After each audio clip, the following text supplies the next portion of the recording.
Hello कानून के तालिब इल्मों और कानूनी उमूर को बारीकी से समझने का शौक रखने वालों, केस लॉ उर्दू के इस नए और अहम एक्सप्लेनर में खुशामदीद। बहैसियत एक कानूनदान आज हम मिलकर सुप्रीम कोर्ट ऑफ पाकिस्तान के एक इंतहाई अहम और हालिया फैसले का तफसीली जायजा लेंगे। आज का ये सेशन खास तौर पर उन लोगों के लिए है जो मंशियात के मुकदमात और शवाहिद के कानून यानी लॉ ऑफ एविडेंस की गहराइयों को समझना चाहते हैं। हम देखेंगे कि किस तरह बज़ाहिर एक बिल्कुल सीधा और मजबूत नजर आने वाला केस महज कानूनी तरीकाकार और चेन ऑफ कस्टडी की जरा सी गफलत की वजह से मुकम्मल तौर पर कैसे पलट सकता है। तो चलिए सीधा अपने मौजू की तरफ चलते हैं। तो आज के इस सेशन में हम किन चीज़ों पर बात करने वाले हैं? सबसे पहले केस का तारुफ और उसका पस मंज़र देखेंगे। इसके बाद उन कानूनी मसाइल और चेन ऑफ कस्टडी की इन मुहलिक गलतियों को डीकोड करेंगे जिन्होंने प्रोसिक्यूशन के पूरे बयानिए को कमज़ोर कर दिया। और आखिर में देखेंगे कि सुप्रीम कोर्ट का हतमी फैसला क्या आया। बिल्कुल टू दी पॉइंट बात होगी। चलिए शुरू करते हैं पहले हिस्से से, यानी केस के हवाले और तारुफ से। इस केस के बारे में सबसे दिलचस्प बात यह है कि ये फैसला बिल्कुल हालिया है। सुप्रीम कोर्ट ऑफ पाकिस्तान का ये जजमेंट है जाकिर अली बनाम रियासत। इसका कानूनी हवाला है 2025 SCMR 1644। अब किसी भी कानूनी प्रैक्टिस के लिए ऐसे रीसेंट केस लॉज का मुताला कितना ज़रूरी है, ये बात अभी थोड़ी देर में बिल्कुल साफ हो जाएगी। अब ज़रा इस नंबर पर गौर करते हैं। 1800 इस्तिगासा यानी प्रोसिक्यूशन का दावा था कि मुल्जिम के कब्जे से 1800 ग्राम मेथ एम्फीटामीन बरामद हुई, जिसे आम ज़बान में हम आइस के नाम से जानते हैं। कानून से वाबस्ता हर शख्स जानता है कि 1800 ग्राम कोई छोटी मिकदार नहीं है। ये कानून की नज़र में एक बहुत ही संगीन जुर्म की कैटेगरी में आता है। और जाहिर है इसी संगीन मिकदार की वजह से ट्रायल कोर्ट ने शुरू में मुल्जिम को 9 साल कैद मुशक्कत और 1 लाख रुपए जुर्माने की सख्त तरीन सज़ा सुनाई। बाद में हाई कोर्ट ने भी इस सज़ा को बिल्कुल बरकरार रखा। बज़ाहिर ऐसा लग रहा था कि मुल्जिम के बचने का अब कोई रास्ता नहीं बचा, लेकिन फिर अचानक ऐसा क्या हुआ कि ये केस सुप्रीम कोर्ट तक पहुंचा और वहां पूरी बाजी ही पलट गई। इस सवाल का जवाब जानने के लिए आइए केस के पसे मंजर यानी ग्राउंड रियलिटी को समझते हैं।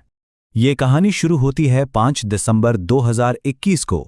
एक खुफिया इत्तला की बुनियाद पर SHO अतीक रहमान ने रात ठीक 12:10 पर जमींदार स्ट्रीट शाहजी चौक पर छापा मारा। पुलिस की FIR के मुताबिक वहां से मुल्जिम गिरफ्तार हुआ और तलाशी के दौरान 2 प्लास्टिक के डब्बों से वही 1800 ग्राम आइस बरामद हुई। ये था वो बुनियादी बयानिया जिस पर पूरा केस खड़ा किया गया था। अब कानूनी कागजात क्या कहते हैं? वो कहते हैं कि मौके पर ही गिरफ्तारी अमल में आई और बरामदगी का काम मुकम्मल हुआ।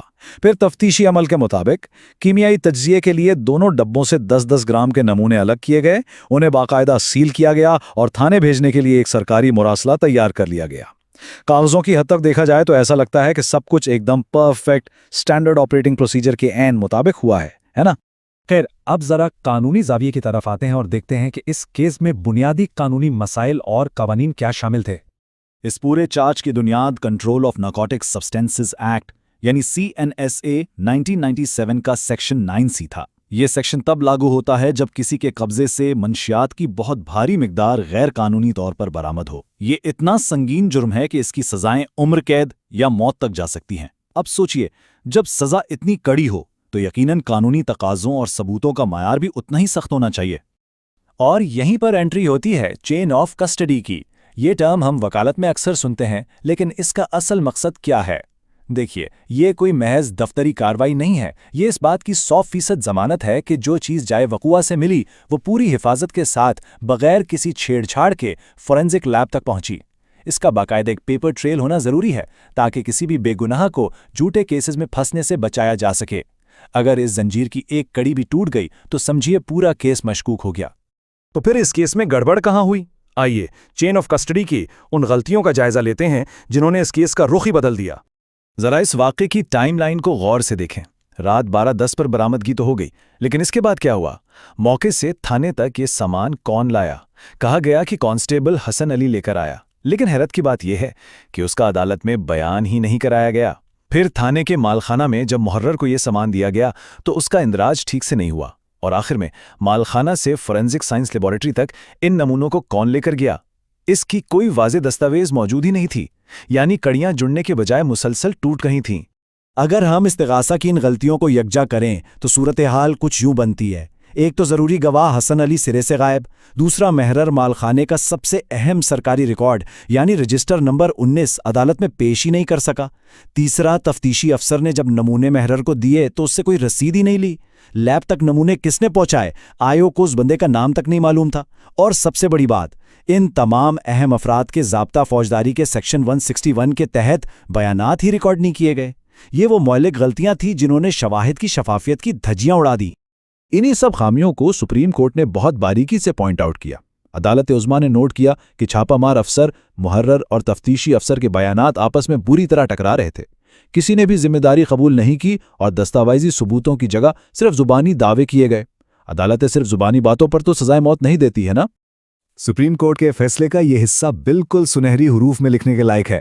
عدالت نے واضح الفاظ میں کہہ دیا ہے کہ یہ پروسیکیوشن کی بنیادی ذمہ داری ہے کہ وہ ثابت کرے کہ ضبط ہونے کے مقام سے لے کر کیمیائی تجزیے کی میز تک منشیات کا ہر ایک قدم محفوظ اور ریکارڈ پر تھا۔ قانون سے وابستہ ہم سب لوگوں کو یہ اصول رٹ لینا چاہیے۔ چلیے اب اس پورے ایکسپلینر کو سمیٹتے ہیں اور کیس کے حتمی فیصلے اور خلاصے پر بات کرتے ہیں۔ دیکھیے، نچلی عدالتوں یعنی ٹرائل کورٹ اور ہائی کورٹ کا نقطۂ نظر یہ تھا کہ بس منشیات برآمد ہو گئی ہے تو ملزم کو سزا ملنی چاہیے۔ انہوں نے ان تمام مسنگ لنکس کو مکمل طور پر نظر انداز کر دیا، لیکن سپریم کورٹ نے قانون کی اصل روح کو سامنے رکھا۔ عدالت نے تسلیم کیا کہ جب منتقلی کے ڈاکومنٹس ہی موجود نہیں اور کڑیاں غائب ہیں تو کیس میں بہت بڑا شک پیدا ہو جاتا ہے، اور قانون کا یہ ایک مسلمہ اصول ہے کہ جہاں شک آ جائے اس کا فائدہ ہمیشہ اور ہر حال میں ملزم کو ہی ملتا ہے۔ اور یاد رکھیے، سپریم کورٹ کا یہ فیصلہ کوئی خلا میں نہیں دیا گیا، بلکہ اس کی بنیاد قانونی نظیروں پر رکھی گئی ہے، جیسے کہ جاوید اقبال بنام ریاست 2023 کا حوالہ دیا گیا، جس میں پہلے ہی یہ اصول طے ہو چکا ہے کہ اگر شواہد کی کڑی میں کوئی ایک لنک بھی ٹوٹ جائے تو بینیفٹ آف ڈاؤٹ ملزم کا حق بن جاتا ہے۔ یہ قانون کی بالادستی کی ایک زبردست مثال ہے۔ تو اس سب کا فائنل ورڈکٹ کیا نکلا؟ سپریم کورٹ آف پاکستان نے اپیل منظور کر لی، نچلی عدالتوں کے ان دونوں پرانے فیصلوں کو کالعدم قرار دے دیا گیا اور ذاکر علی کو اس سنگین الزام سے باعزت بری کر دیا گیا۔ یہ فتح صرف اور صرف قانون کے طریقہ کار پر سختی سے عمل درآمد کی بدولت ممکن ہوئی۔ آئیے امتحانات اور لیگل پریکٹس کے لیے اس کیس کا ایک جلدی سے خلاصہ کر لیتے ہیں۔ کیس کا نام ذاکر علی بنام ریاست 2025۔ چارج تھا سیکشن 9C کے تحت 1800 گرام آئس کی برآمدگی۔ قانونی مسئلہ جو زیر بحث آیا، بروکن چین آف کسٹڈی۔ اور خامیاں کیا تھیں؟ اہم گواہ غائب، مالخانہ کا رجسٹر 19 پیش نہیں کیا گیا اور لیب تک سامان بھیجنے کا کوئی تحریری ریکارڈ نہیں۔